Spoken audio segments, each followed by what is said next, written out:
Vamos a comenzar una clase en la que el abordaje será dentro de lo que es el cuidado de la salud de las personas, las prestaciones económicas a las que tienen derecho cuando esa enfermedad, cuando esa incapacidad tiene como causa una enfermedad inculpable. Cuando definimos las enfermedades inculpables son estas que, dentro de lo que es nuestra disciplina, el trabajo y la seguridad social, la referimos como enfermedad no vinculada al trabajo. Una enfermedad que no tendrá un factor de atribución en el marco del trabajo y por ende a su empleador y al régimen de aseguramiento que nuestro régimen prevé. No, esta será una enfermedad que le ha ocurrido a la persona que trabaja, que podrá ser trabajador dependiente o trabajador por cuenta propia y que en el marco de las relaciones de protección laboral tendrá cobertura. Cobertura a través, en primer lugar, de una prestación económica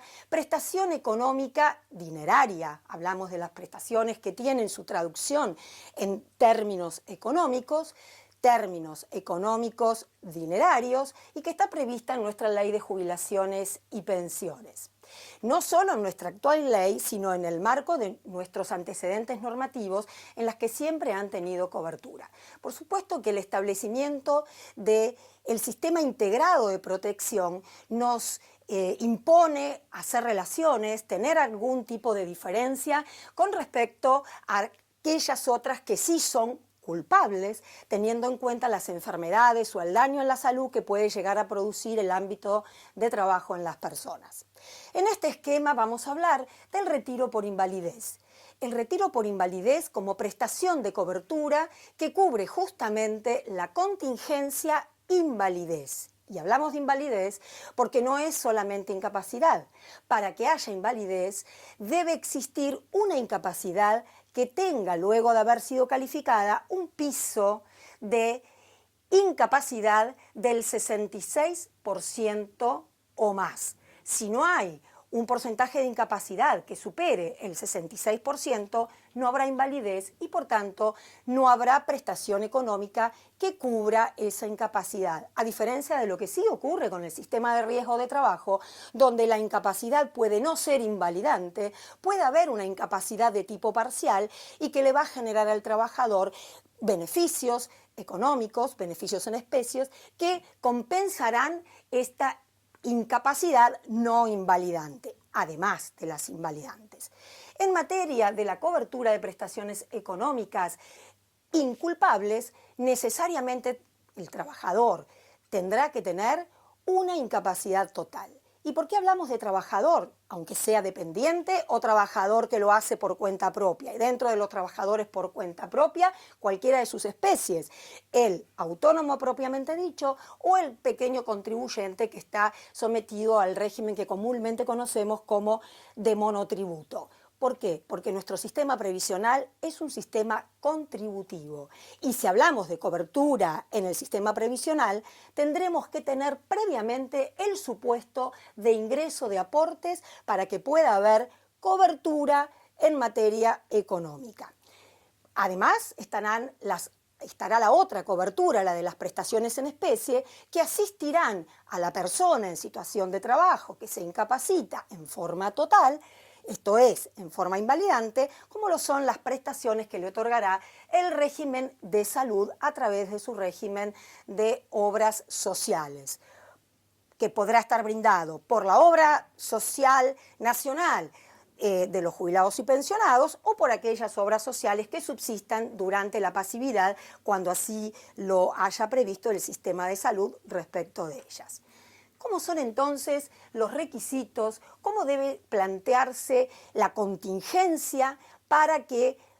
acaezca la oportunidad de la cobertura? Cuando el trabajador se siente o bien siniestrado a través de un accidente o enfermo por una enfermedad cualquiera que sea, tendrá el derecho de solicitar la cobertura. Esta cobertura tiene un requisito fundamental, como lo acabamos de decir, que es la calificación de la incapacidad. La calificación de la incapacidad no podrá estar a cargo de cualquier organismo. La incapacidad debe ser calificada por el sistema de comisiones médicas, las mismas comisiones médicas que califican la incapacidad profesional en materia de riesgos de trabajo. Durante la vigencia del sistema mixto, que estuvo vigente hasta el momento de la reestatización del sistema previsional y la creación del SIPA, las comisiones médicas, insisto, las mismas que califican la incapacidad para los trabajadores cuando se siniestran por una enfermedad culpable, dependían de la Superintendencia de Administradoras de Fondo de Jubilaciones y Pensiones. Al momento en que se reestatiza el sistema, estas comisiones médicas pasan todas a depender de la Superintendencia de Riesgos de Trabajo, más allá que la composición de los 5 médicos que integran cada una de las comisiones, antes de la reestatización tenían participación de médicos que dependían de la Superintendencia de las AFJP y médicos que dependían de la Superintendencia de Riesgos de Trabajo. Actualmente, todos dependiendo de la Superintendencia de Riesgo de Trabajo, son quienes calificarán el grado de incapacidad, que como decíamos al principio, siempre debe ser invalidante. Esto es, superior al 66%, lo que representa incapacidad total para el desempeño de las tareas. Todas las declaraciones de inconstitucionalidad que frente al régimen de calificación de la incapacidad en materia de riesgo de trabajo se han declarado, nunca han alcanzado la declaración de incapacidad, mejor dicho, de incapacidad total, esto es, de la invalidez en materia previsional. Aunque este régimen de calificación también es un régimen objetivo, también es un régimen que lo que va a generar es, a través de un baremo que adjudica porcentajes de incapacidad a cada una de las patologías que puede detentar la persona que trabaja o que ha dejado de trabajar, pero que tendrá derecho a que sea cubierta su invalidez, pueda llegar a presentar el porcentaje de incapacidad, una vez que sea sometido a revisación médica el peticionante dentro de las comisiones médicas, será deducido de la total obrera, el 100%. Cada uno de esos porcentajes que, deducidos de la total obrera, generará un porcentaje de total obrera menor que el 100% de capacidad. Claro que para poder llegar a las comisiones médicas, que serán en primer lugar la Comisión Médica Regional, comisión que tenga jurisdicción en el domicilio del peticionante, que será esta persona que en situación de trabajo o en inactividad tiene derecho a que sea cubierta la invalidez, previamente tendrá que registrar su petición en el órgano de Administración Nacional de la Seguridad Social, comúnmente llamado ANSES. La petición frente al ANSES, que es un trámite de petición administrativa, no solo va a tener que agotar el cumplimiento de la incapacidad, sino que, a pesar de que no está previsto dentro de los términos normativos que el artículo 48 de la Ley 24.241 establece, la reglamentación vigente, el decreto 460 de 1999, establece cuáles deberán ser las condiciones de aportación que el trabajador tendrá que tener para poder lograr esa cobertura en caso de que una vez calificada se declare la invalidez. ¿Cómo es esta condición de aportante con la que debe contar el trabajador para poder luego lograr la cobertura? Bien, esta condición de actividad, porque en definitiva cuando la ley en su artículo 48 determina que va a tener derecho a la cobertura, que el trabajador que se invalide física o intelectualmente, siempre que no cuente con la edad de percibir una prestación que cubra la vejez y considerando también como requisito que no perciba ningún tipo de prestación económica anticipada, no está en la ley y por tanto lo que tendremos que tener en cuenta es que la reglamentación lo que está estableciendo es una condición de actividad. Está diciendo cuando el trabajador que está en actividad está en condiciones de invalidarse para lograr la cobertura, en suma, la prestación económica. ¿Qué dice la ley? La ley dice que el trabajador, ya sea dependiente o trabajador que lo hace por cuenta propia, para poder lograr la cobertura, tendrá que contar para ser un aportante con derechos dentro de los 36 meses anteriores a la solicitud de su beneficio, y atención, que lo que se toma en cuenta es la solicitud del beneficio y no la representación de la incapacidad o la primera manifestación invalidante de esta incapacidad que una vez cursado el proceso de calificación puede concluir en invalidez. Debe contar en los 36 meses anteriores de la solicitud del beneficio por ante la Administración Nacional de la Seguridad Social con 30 meses de aporte para que sea considerado aportante regular con derechos. Es posible, de todos modos, que un trabajador que no cuenta con aportes dentro de los últimos 36 meses sea de todos modos regular. ¿Cuándo será de todos modos regular? Cuando haya logrado el mínimo de años para lograr la cobertura de la prestación por vejez. Y atención, que estamos diciendo mínimo de años de cobertura para obtener la prestación por vejez y no estamos diciendo en términos generales 30 años, porque habrá otros regímenes, los diferenciales o algún otro régimen especial que cuenten para la cobertura de vejez una cantidad de años que puede ser menor o mayor y que por tanto, no va a coincidir con 30 años. Por eso tenemos que tener en cuenta que aún no habiendo aportes dentro de los 36 meses anteriores a la solicitud, si se cuenta con el mínimo de años requeridos para obtener la prestación básica universal, que es la prestación base de la cobertura por vejez, tendrá que ser considerado este peticionante de todos modos como aportante regular.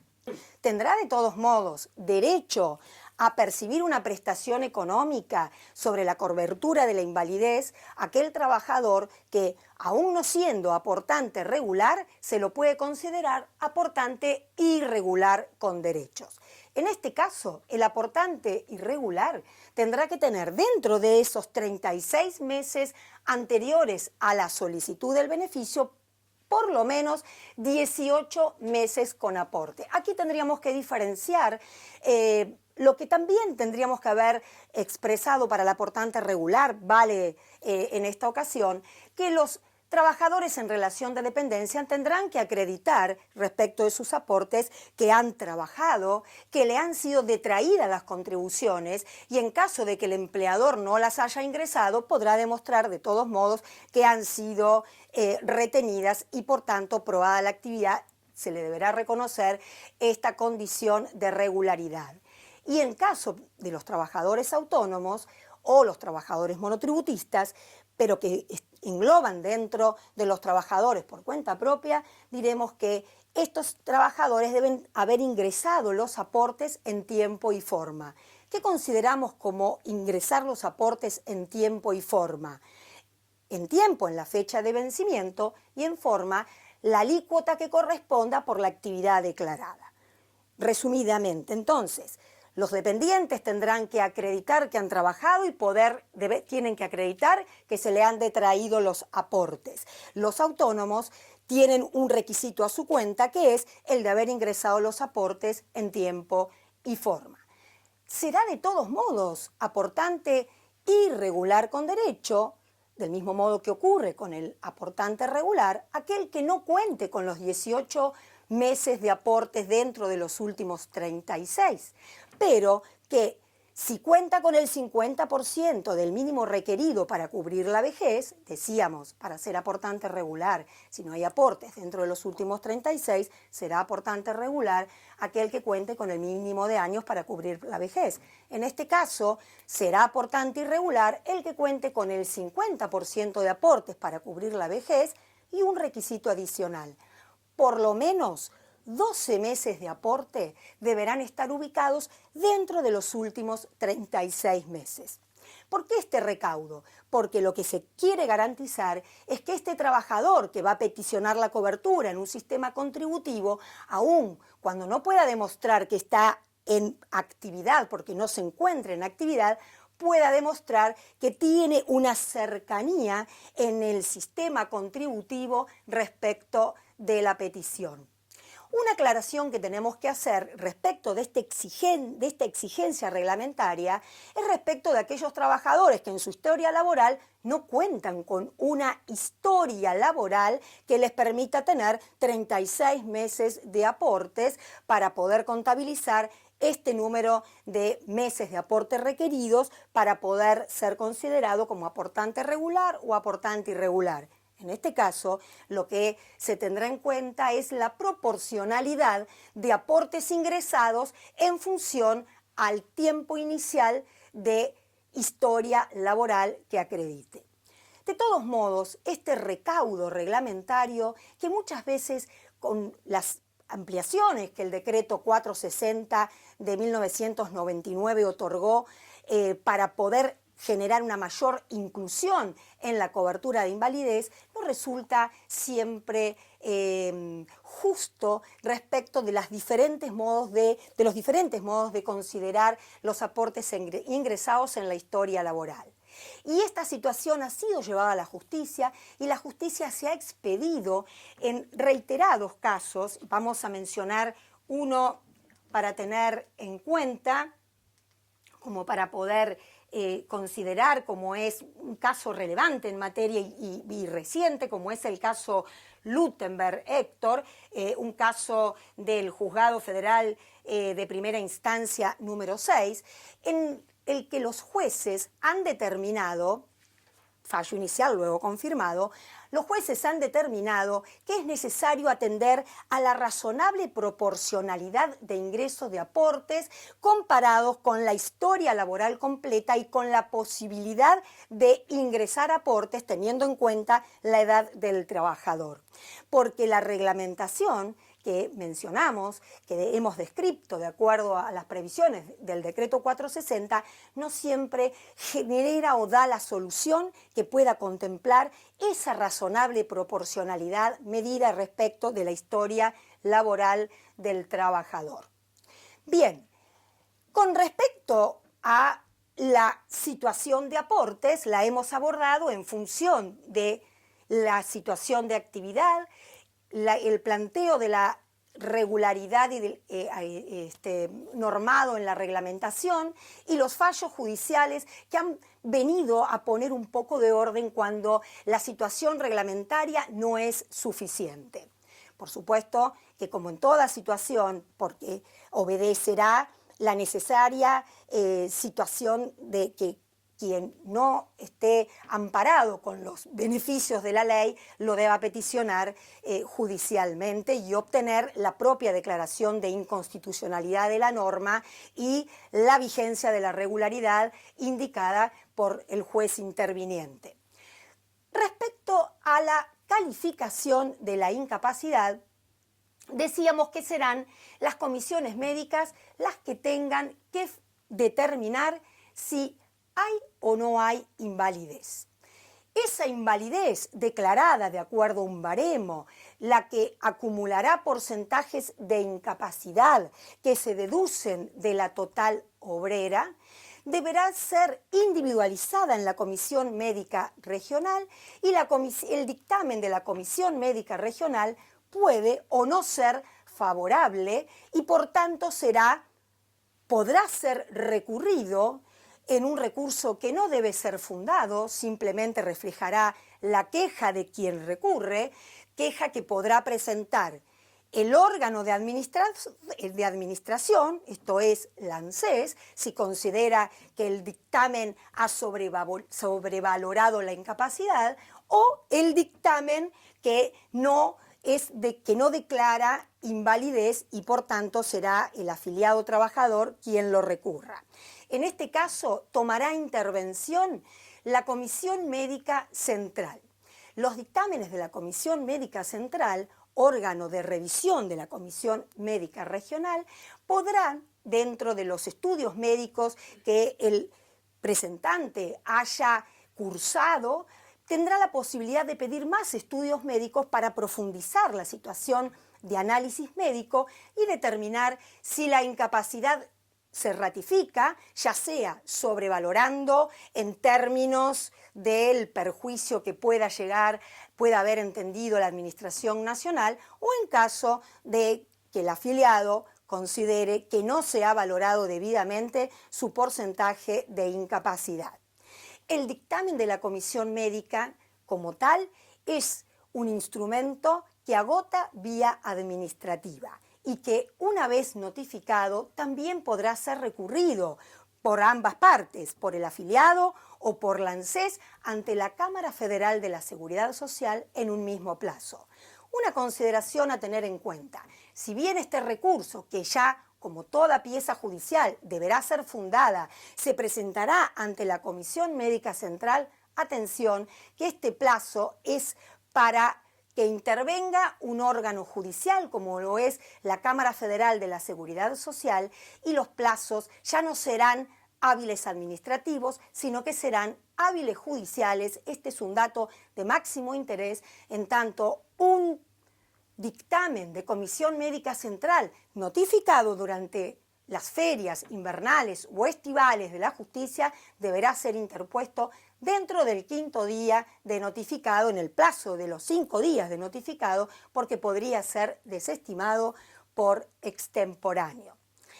La Cámara Federal de la Seguridad Social, en este caso, vamos a ver que le tendrá que dar vista al cuerpo médico forense. El cuerpo médico forense, una vez recibidas las actuaciones, podrá promover un dictamen con las mismas pruebas que se produjeron en la sede administrativa, o tendrá la posibilidad de someter al peticionante a nuevas pruebas médicas. Al peticionante o a quien ha recurrido el dictamen, recordemos que puede hacerlo también la Administración Nacional. Los jueces tendrán en cuenta el dictamen del cuerpo médico forense para ratificar o rectificar el dictamen que en suma otorgue o revoque el otorgamiento de la prestación económica. Y aquí nuevamente vamos a tener que analizar una situación muy particular a la que la justicia le ha dado solución a través de las diferentes intervenciones que han planteado, en este caso, por supuesto que ya no quien está pretendiendo no otorgar el beneficio, sino el que pretende el otorgamiento de la cobertura. Me estoy refiriendo específicamente a la exclusión normativa que la Ley 24.241 establece de las denominadas incapacidades sociales o de ganancia. En los antecedentes normativos, la invalidez previsional no se ajustaba estrictamente a un porcentaje de incapacidad, en el que hoy reconocemos en el 66%, porque la invalidez previsional, si tiene en cuenta la incapacidad social o la incapacidad de ganancia, tendrá en cuenta las condiciones socioculturales de este trabajador, que no podrá seguir prestando tareas por tener una incapacidad elevada que le impide reinsertarse en el mercado de trabajo, aun cuando no cuente con el porcentaje establecido para que se le adjudique invalidez.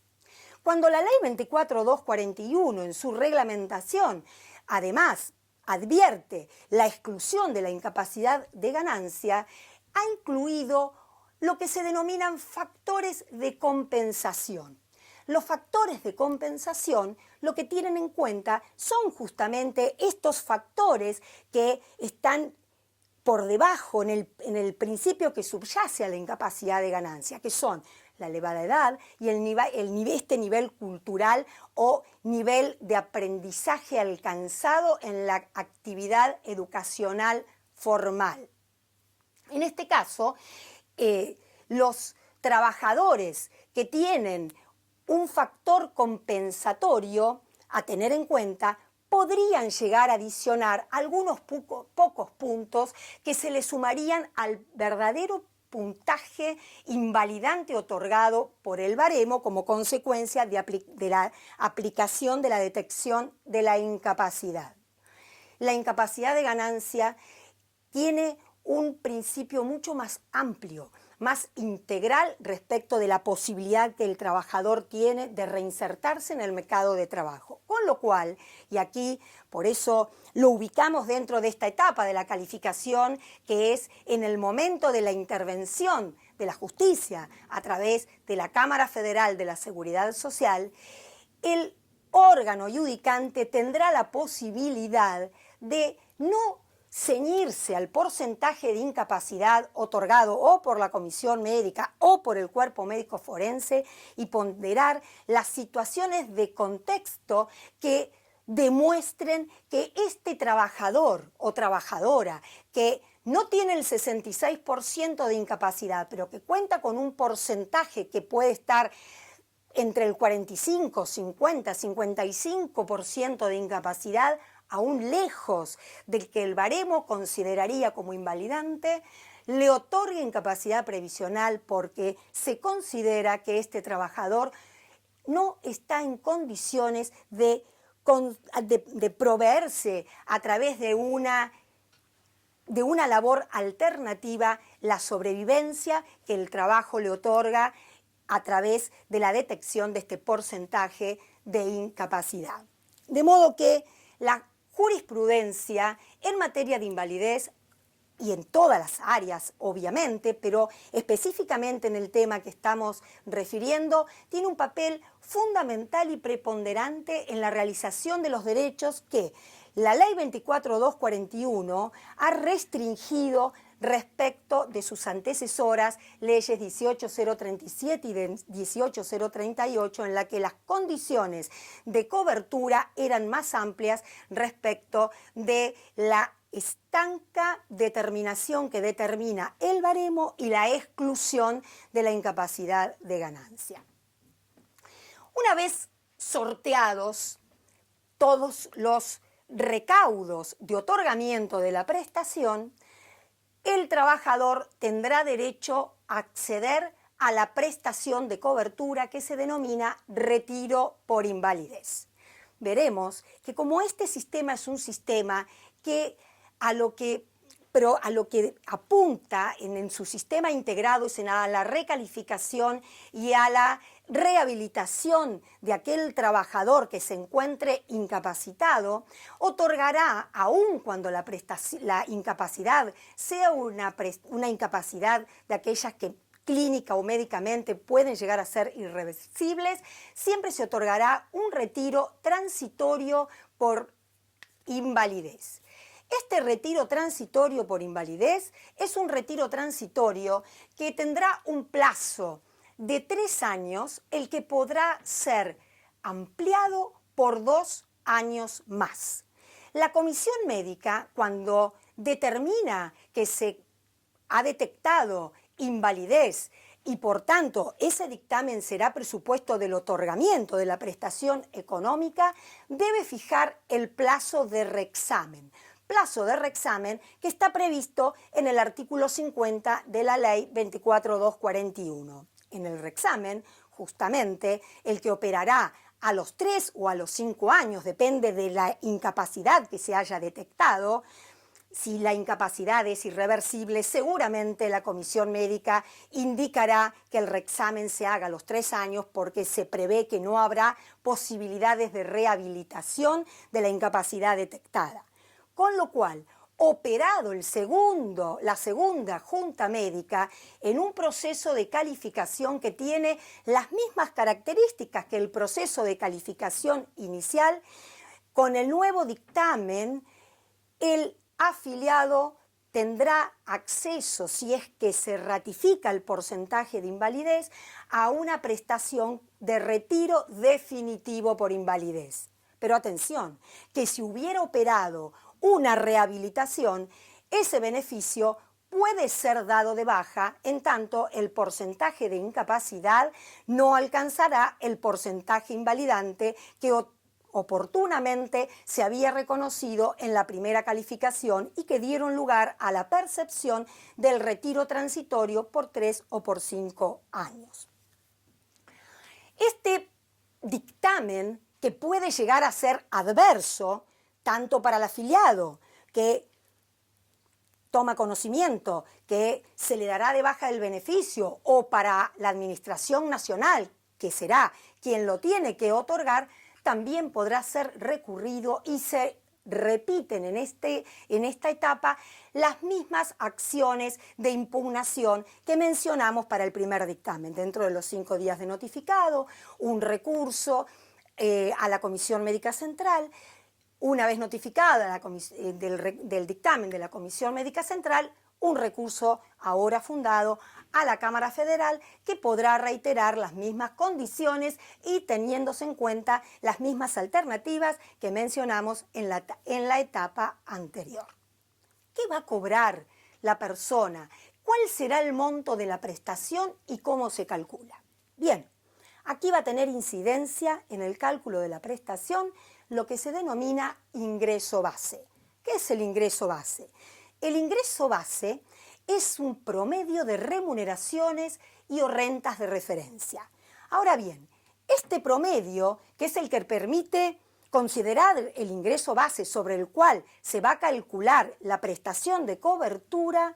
es un cálculo que tiene una particularidad y es que ese promedio de remuneraciones o rentas de referencia se van a tomar en cuenta en forma sucesiva, salvo que las remuneraciones y las rentas de referencia sean simultáneas. De modo que, a diferencia de lo que ocurre con la prestación de cobertura en las prestaciones por vejez, cuando en la historia laboral el trabajador cuenta con servicios de carácter mixto, llamamos servicios mixtos cuando los servicios fueron en relación de dependencia o por cuenta propia, donde cada uno se calculan por sus propias reglas y luego en el resultado final se ponderan proporcionalmente en razón al tiempo trabajado, puede ocurrir que el ingreso base desestime altas remuneraciones que permitirían una cobertura de mayor monto y tomar las últimas si consideramos que en la última etapa de la vida laboral,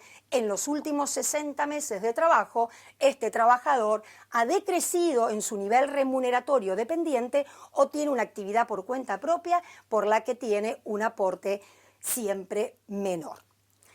La condición de aportante va a incidir en el monto de la prestación. Si la condición lo ha calificado en un inicio como aportante regular, al promedio del ingreso base determinado se calculará en el 70% del ingreso base. Si la prestación que se va a calcular toma en cuenta que el trabajador fue un aportante irregular con derecho, será 50% del ingreso base. Y una vez más, la justicia ha hecho lo suyo para poder corregir estas situaciones que pueden generar tremendas arbitrariedades respecto de una situación en la que el trabajador está en una situación desventajosa, se lo encuentra vulnerable a través de la incapacidad que le impide seguir trabajando porque el trabajador que percibe retiro por invalidez, a diferencia de lo que ocurre con las prestaciones que cubren la vejez, tiene incompatibilidad absoluta para seguir trabajando en una actividad remunerada en relación de dependencia en las mismas situaciones en las que trabajaba o en otra similar.